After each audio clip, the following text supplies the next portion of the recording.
Hello guys, इस video में हम डिस्कस करेंगे डिज़ाइन ऑफ स्टील स्ट्रक्चर के objective questions from question number 191 to question number 200। Question number 191, in the design of framed connections the rivets are bolts connecting the web of the beam with the connecting angles are subjected to. Framed connection में beam की web को connect किया गया है angle और rivet bolt की सहायता से। तो इस क्वेश्चन को हम डायग्राम से समझते हैं। ये फ्रेम्ड कनेक्शन है, इसमें कॉलम और बीम की वेब को कनेक्ट किया गया है एंगल और रिवेट की सहायता से या बोल्ट की सहायता से। वेब, बीम की वेब, ये वेब कहलाएगी, ये वाला कहलाता है टॉप फ्लेंज और इसको कहते हैं बॉटम फ्लेंज। एंगल में भी दो लेग होगी, एक लेग को अनकनेक्टेड जो है उसको कहा जाता है आउटस्टैंडिंग लेग और जो कनेक्टेड उसको कहा जाएगा कनेक्टिंग लेग। इसमें हमें देखना है एंगल और वेब के बीच में कितने प्लेन बनेंगे जो कि रिवेट और बोल्ट की सहायता से कनेक्टेड है। तो एक प्लेन बनेगा, एक ये वाला प्लेन बनेगा और सेकंड प्लेन बनेगा राइट एंगल, ये राइट वाला जो एंगल है और वेब के बीच में। तो टोटल यहाँ पर दो प्लेन होंगे, दो प्लेन है इसलिए यहाँ पर डबल शेयरिंग होगी, डबल शेयरिंग होगी। ठीक है, जो फ्रेम्ड कनेक्शन है वेब को कनेक्ट किया गया एंगल की सहायता से, तो एंगल सब्जेक्टेड होगा double sharing and bearing. Question number 191 option B correct होगा। दो प्लेन है इसलिए वहाँ पर डबल शेयरिंग होगी and bearing on the web.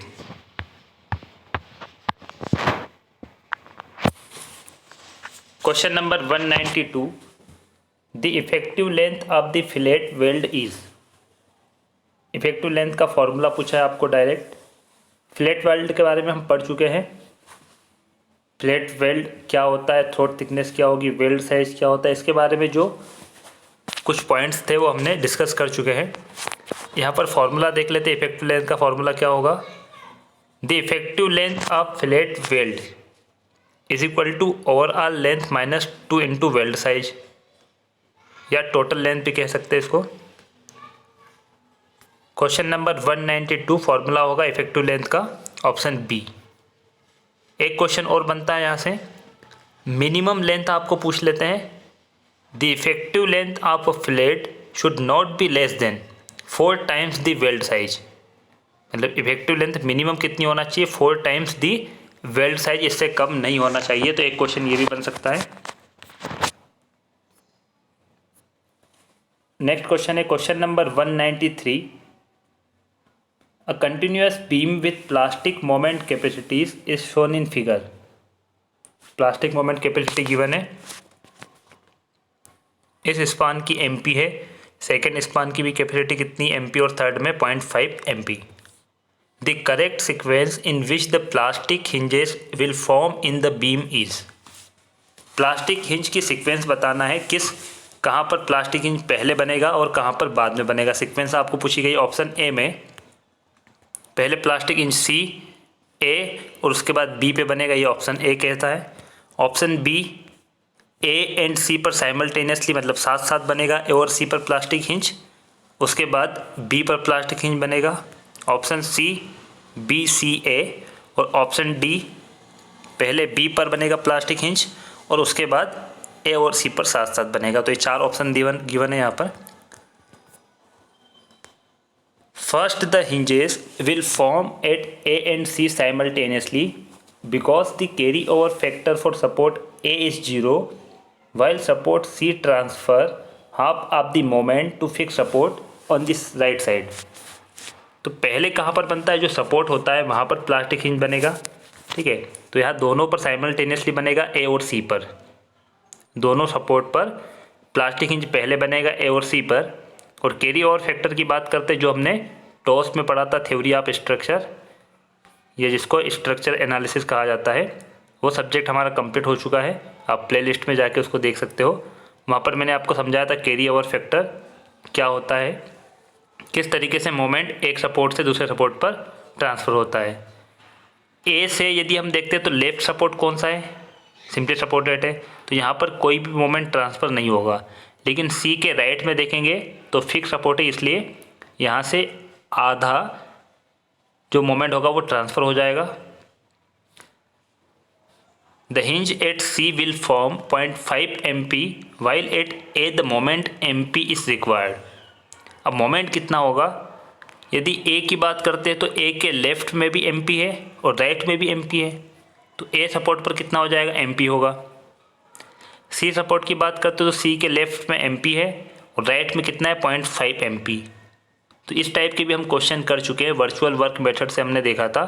Support पे हम मोमेंट कौन सा लेते हैं, जो मिनिमम होता है दोनों से, क्योंकि ये जो कैपेसिटी की बात करते हैं सपोर्ट पर, एक साइड कैपेसिटी कितनी, 0.5 MP और एक साइड MP है, तो हम मिनिमम लेंगे, वो कितना होगा, 0.5 MP। तो यही लिखा हुआ है यहाँ पर, the hinge at C will form 0.5 MP while at A the moment MP is required. Now due to redistribution of moments the hinge at B will form.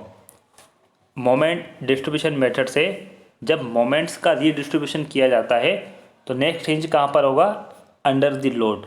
यहाँ पर UDL है, ठीक है, तो UDL कहाँ पर, A से C के बीच में, तो एक हिंज कहाँ पर बनेगा, A से C के बीच में। और यदि पॉइंट लोड होता, पॉइंट लोड के नीचे बनता हिंज। 3 हिंज बनेंगे, पहला बनेगा A और C पर साथ में बनेंगे साइमल्टेनियसली, और उसके बाद नेक्स्ट बनेगा B पर। तो ऑप्शन B हमारा करेक्ट हो जाएगा। Question number 193, option B is correct.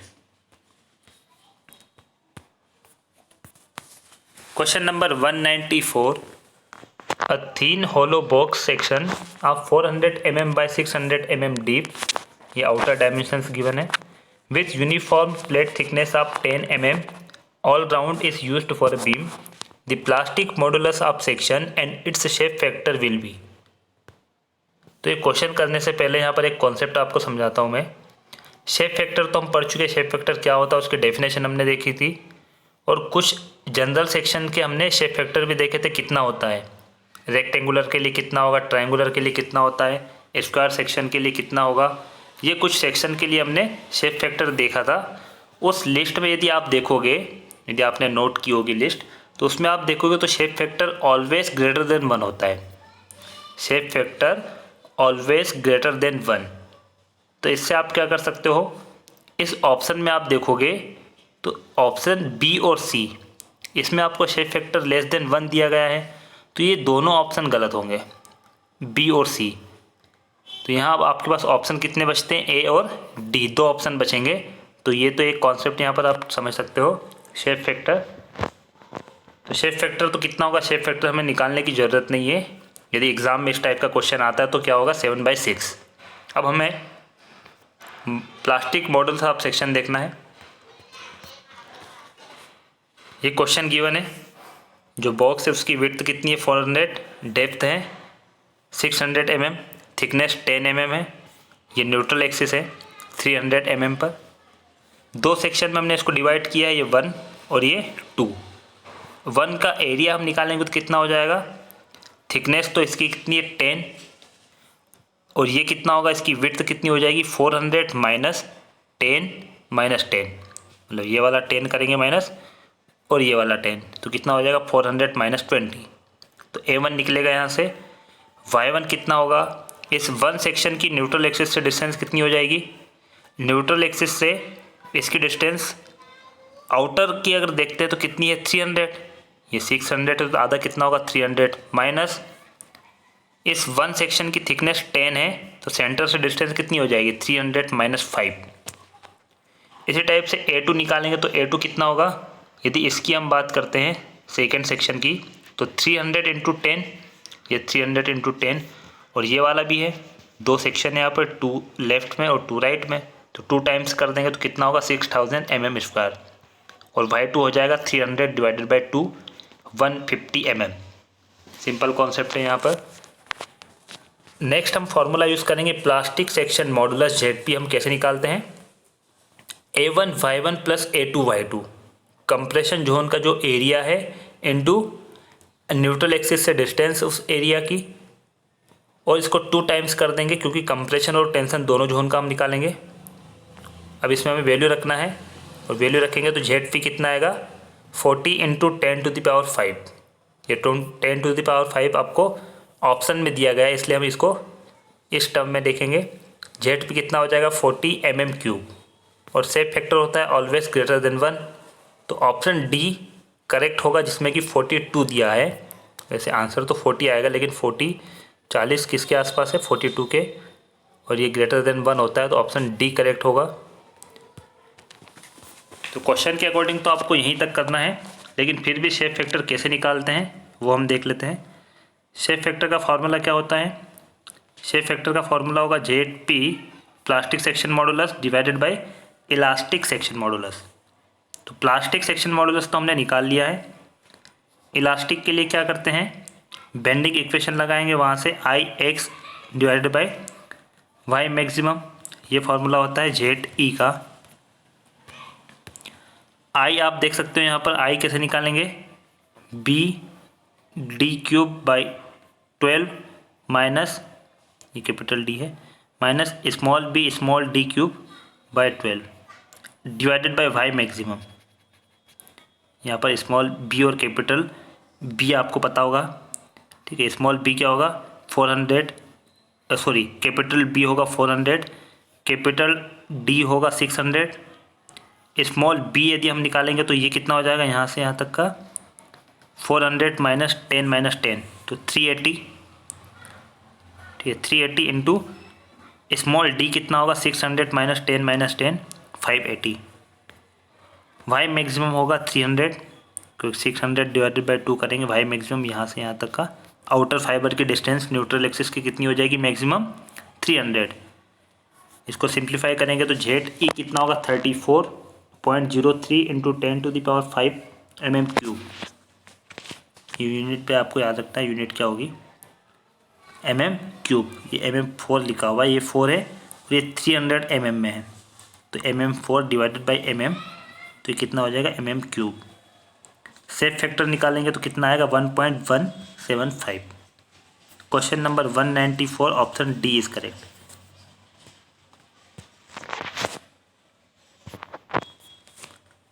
Question number 195, figure 13.18 show a continuous beam loaded with concentrated load W at the center of each span.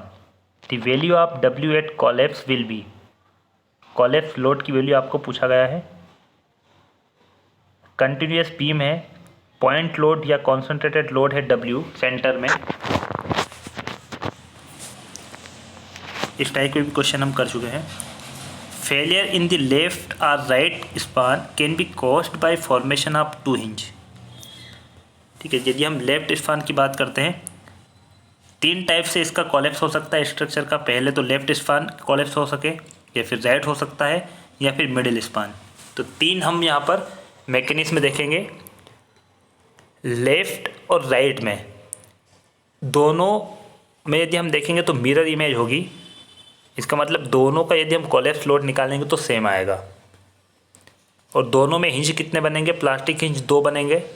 2 कौन से होंगे, यदि हम लेफ्ट स्पान की बात करते हैं तो दोनों सपोर्ट को यदि हम देखेंगे तो लेफ्ट वाला सपोर्ट तो क्या है, सिंपली सपोर्टेड है, ठीक है। तो इस पर तो प्लास्टिक हिंज नहीं बनेगा।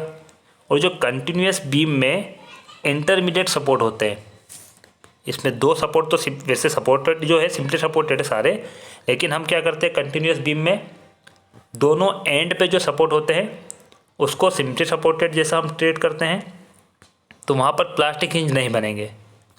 ये सपोर्ट पे भी नहीं बनेगा, लेफ्ट पे भी और राइट पे भी नहीं बनेगा। तो पहले वाला यदि हम लेते ये स्पान लेते हैं तो एक प्लास्टिक हिंज बनेगा लोड पर और सेकेंड बनेगा राइट सपोर्ट पे। राइट वाला स्पान लेते हैं तो एक प्लास्टिक हिंज यहाँ बनेगा और एक लोड के अंडर बनेगा। और थर्ड हम सेक्शन लेंगे मिडिल, तो मिडिल में क्या होगा, दोनों सपोर्ट पे भी बनेगा और लोड पे भी बनेगा, ठीक है। तो एक एक को समझते हैं हम और आपको क्लियर हो जाएगा जो भी डाउट होगा। फेलियर इन द लेफ्ट और right span can be caused by the formation of 2 hinges. तो हम लेफ्ट और राइट में से कोई एक सॉल्व कर लेंगे तो आंसर दोनों का सेम आएगा। यहाँ पर हमने लिया है लेफ्ट स्पान, तो लेफ्ट में एक प्लास्टिक हिंज बनेगा लोड के नीचे बनेगा और सेकंड बनेगा राइट में, ठीक है। एक यहाँ पर बनेगा तो जहाँ पर बनेगा ये लोड के नीचे वहाँ पर मोमेंट कितना होगा MP, और राइट सपोर्ट पे कितना होगा ये मैंने आपको समझाया था इसी वीडियो में और पहले भी समझा चुका हूँ। सपोर्ट पर हम देखते हैं दोनों साइड देखेंगे मोमेंट कितना है और जो मिनिमम होगा वो लेंगे। तो इस सपोर्ट कितना हो जाएगा 0.8 MP, तो ये कितना होगा 0.8 MP। ये L/2 है, थीटा ये भी थीटा है, ये भी थीटा क्योंकि सेंटर पे लोड है। Using virtual work method, virtual work method से हमने क्वेश्चन किए 4 से 5 क्वेश्चन किए हैं लास्ट वीडियोस जितने भी हमने डिज़ाइन ऑफ स्टील के किए उसमें से 4 से 5 क्वेश्चन आए थे। वर्चुअल वर्क मेथड से हमने निकाला था कोलैप्स लोड। इसमें हम क्या करते हैं, work done internal is equal to work done external. Internal कितना होगा, लोड इंटू डिफ्लेक्शन कितना है डेल्टा। एक्सटर्नल लोड की बात, एक्सटर्नल वर्क डन की बात करते तो कितना हो जाएगा, सॉरी ये थोड़ा गलत हो गया इसमें।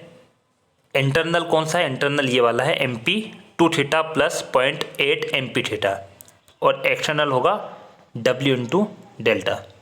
ये थोड़ा करेक्शन कर लेना, ये इंटरनल की जगह यहाँ पर लिखना है एक्सटर्नल लिखना है, और जहाँ एक्सटर्नल लिखा वहाँ पर इंटरनल लिखना है। डेल्टा की वैल्यू हम यहाँ से निकाल लेंगे, थीटा कितना होगा परपेंडिकुलर डिवाइडेड बाय बेस, तो डेल्टा हो जाएगा थीटा L/2। यहाँ वैल्यू रखना है, कोलैप्स लोड कितना होगा 5.6 MP/L।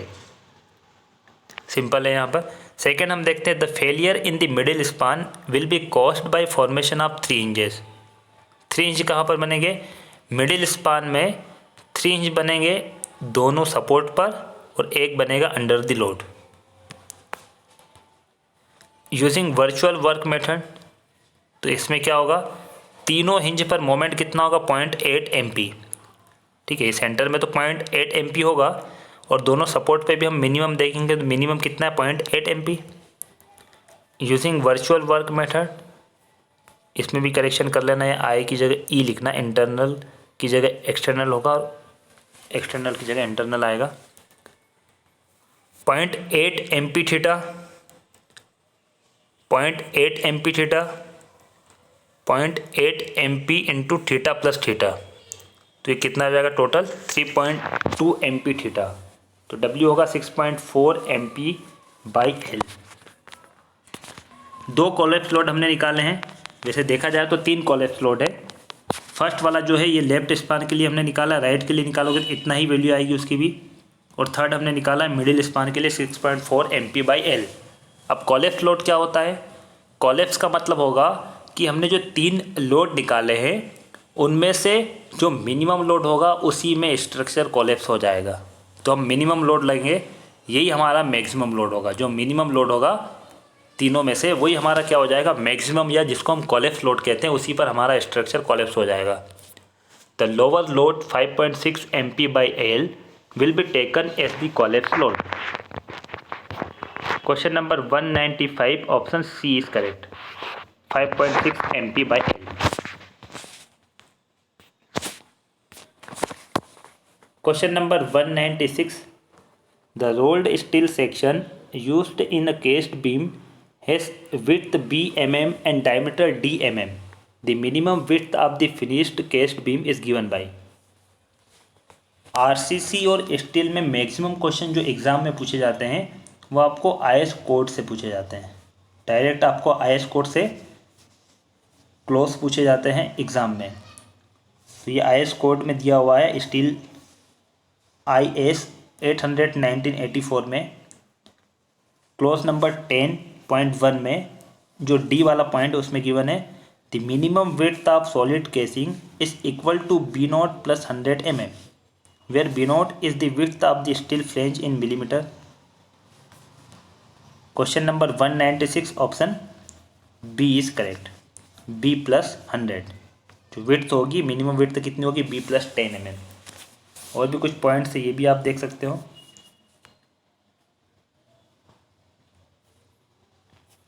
क्वेश्चन number 197, given that AE effective area of the member and sigma y yield stress in order to obtain the ultimate strength of a tension member as per the plastic design concept, AE sigma y is to be multiplied by।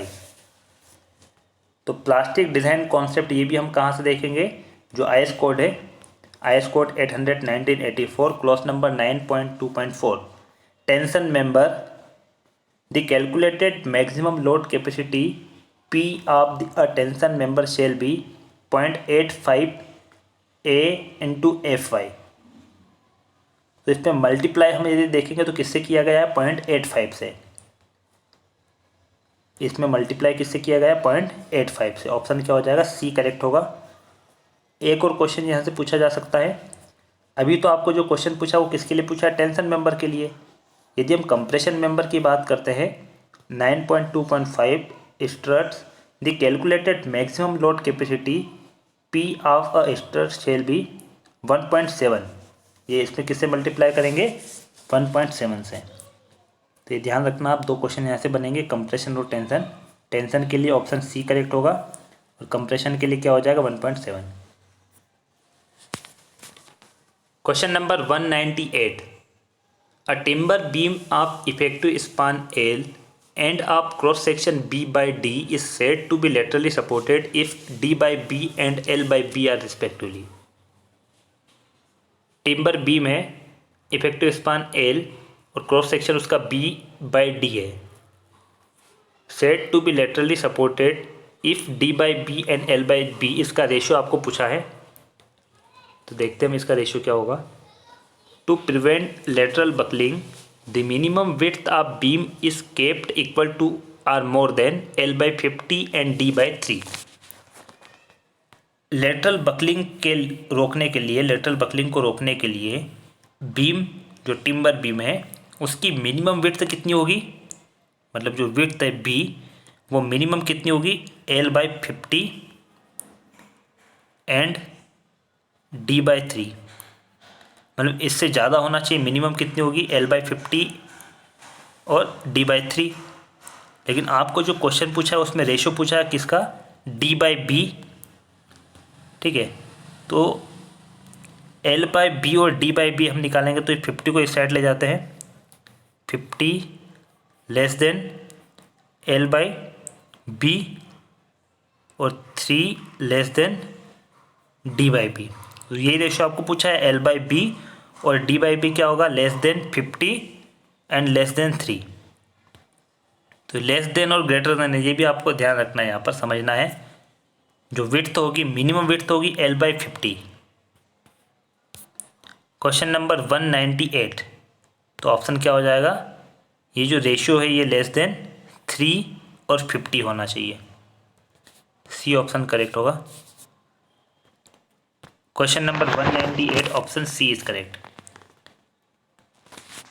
आपको basic ये वाला याद रखना है, जो विड्थ है वो ग्रेटर देन होगा L by 50 और D by 3 से। अब रेशियो क्या पूछता है वो आपको देखना है। रेशियो आपको ये भी पूछा जा सकता है, B by L कितना होगा, D by B कितना होगा, या कुछ भी क्वेश्चन आपको पूछे जा सकते हैं। तो ध्यान रखना, आपको ये बेसिक आप याद रखोगे तो देख सकते हो क्वेश्चन किस टाइप से पूछे जा सकते हैं। Question number 199, a timber column is made up of 2 individual members with longitudinal axis parallel, separated at the ends and middle points of their length by blocking and joined at the end by timber connectors. Such a column is called, option A built-up column, option B composite column, C spaced column and option D flitched column. Question में आपको एक definition given है column की, और पूछा गया कि कौन से कॉलम की डेफिनेशन है। देखते हैं, यहाँ पर हम दो कॉलम समझेंगे, स्पेस्ड कॉलम और बिल्टअप कॉलम क्या होता है, दोनों में डिफरेंस देखेंगे। फिगर में गिवन है, 3 फिगर है A B C। A simple would column है, B स्पेस्ड कॉलम है और C बिल्टअप कॉलम है। अब इनमें डिफरेंस क्या होगा स्पेस्ड कॉलम और बिल्टअप कॉलम में। Spaced columns consist of 2 or more parallel single members separated at specific location along their length by blocking and rigidly tied together at their ends. Spaced column में क्या होता है कि 2 या 2 से अधिक पैरेलल सिंगल मेंबर होंगे जो कि अलग किए जाते हैं, अलग होंगे, सेपरेटेड स्पेसिफिक लोकेशन पे बाय ब्लॉकिंग, और उसके एंड को टाई किया जाता है। ये देख सकते हो यहाँ पर, ये 2 मेंबर हैं, ठीक है, ये एक मेंबर है और ये सेकंड मेंबर है। दोनों मेंबर को सेपरेट किया गया है, इसकी सहायता से ब्लॉकिंग यूज़ किया गया है स्पेसिफिक लोकेशन पे, और दोनों एंड पे इसको टाई किया जाता है। लेकिन बिल्टअप कॉलम में क्या होगा, कंसिस्ट ऑफ 2 और मोर मेंबर्स, इतना तो सेम है। इसमें भी 2 या 2 से अधिक मेंबर होते हैं बिल्टअप कॉलम में, और स्पेस्ड कॉलम में भी 2 या 2 से अधिक मेंबर का यूज़ किया जाता है। Join together by mechanical fasteners such that the assembly act as a single unit. Built up column में क्या होता है, जो 2 या 2 से हमने अधिक मेंबर का यूज़ किया है उनको इस तरीके से ज्वाइन किया जाता है कि वो एक सिंगल यूनिट जैसे काम करे, वो सिंगल यूनिट जैसी असेंबली होगी, उसको हम कहेंगे बिल्टअप कॉलम। क्वेश्चन नंबर 199 में जो डेफिनेशन गिवन है वो किसकी है, स्पेस्ड कॉलम की। Option C is correct. Last question है question number 200। A simply supported beam of uniform cross section has a span L and is loaded by point load P at its mid span. The length of elastoplastic zone of the plastic hinge will be। Elastoplastic hinge, elastoplastic zone के question भी हम कर चुके हैं। Simply supported beam में एक point load है centre में, स्पान एल है तो ये कितना होगा, L/2 ठीक है, ये तो हमने क्वेश्चन बना लिया है। सिंपली सपोर्टेड बीम का यदि बेंडिंग मोमेंट डायग्राम बनाएंगे जहाँ पर कि सेंटर में पॉइंट लोड है, उसके लिए क्या बनेगा बेंडिंग मोमेंट डायग्राम, ये वाला बनेगा बेंडिंग मोमेंट डायग्राम। सेंटर में मैक्सिमम बेंडिंग मोमेंट होगा, उसको हमने कितना एज्यूम कर लिया, MP, उसकी मैक्सिमम कैपेसिटी है वो MP है। सिंपली सपोर्टेड बीम में बेंडिंग मोमेंट सेंटर में या जहाँ पर लोड है वहाँ पर मैक्सिमम होगा और सपोर्ट पे 0 होता है और लीनियरली वेरी करेगा ये। तो इलास्टोप्लास्टिक जोन का मतलब क्या हो जाएगा, वह जोन जहाँ पर मोमेंट कितना हो, इलास्टिक से ज़्यादा हो और प्लास्टिक से कम, मतलब प्लास्टिक तक हो, इस रेंज को कहा जाता है इलास्टिक से प्लास्टिक। ये जोन क्या कहलाएगा, इलास्टोप्लास्टिक जोन, जहाँ पर कि मोमेंट क्या होगा, इलास्टिक और प्लास्टिक मोमेंट होगा। यहाँ पर हमें प्रॉपर्टी लगाना सिमिलर ट्रायंगल की। ये एक्स हमने ले लिया है इलास्टोप्लास्टिक जोन, कितना है, एक्स है, ये MP है और इससे कुछ कम जो मोमेंट होगा वो My के बराबर होगा। सिमिलर ट्रायंगल प्रॉपर्टी लगाएंगे तो MP/My, इस ट्रायंगल में ये MP डिवाइडेड बाय My किया हमने, इज इक्वल टू क्या होगा, L/2 divided by L/2 minus X/2। Simple property है सिमिलर ट्रायंगल की। MP/My क्या होता है, शेप फैक्टर, ये डेफिनेशन देखी थी शेप फैक्टर की, MP/My। क्वेश्चन में आपको गिवन नहीं क्रॉस सेक्शन क्या है बीम का, यदि क्वेश्चन में नहीं दिया है तो आपको क्या लेना, रेक्टेंगुलर लेना, क्योंकि जनरली जो बीम होती है वो रेक्टेंगुलर शेप में होगी, तो यहाँ पर रेक्टेंगुलर बीम लेंगे और उसके लिए शेप फैक्टर कितना होता है, 1.5। MP/My की जगह हम रख देंगे 1.5। 1.5 रखने के बाद इसको सिंप्लीफाई करेंगे तो x कितना होगा, L/3। तो ये जो x की वैल्यू है ये होगी इलास्टोप्लास्टिक जोन और वो कितना होगा, L/3। Option A is correct. Question number 200, option A is correct. Thank you for watching friends. Video अच्छा लगा तो लाइक कीजिए, कमेंट कीजिए, वीडियो को शेयर कीजिए, चैनल पे नहीं तो चैनल को सब्सक्राइब कीजिए, जिससे कि आपको लेटेस्ट नोटिफिकेशन मिल सके।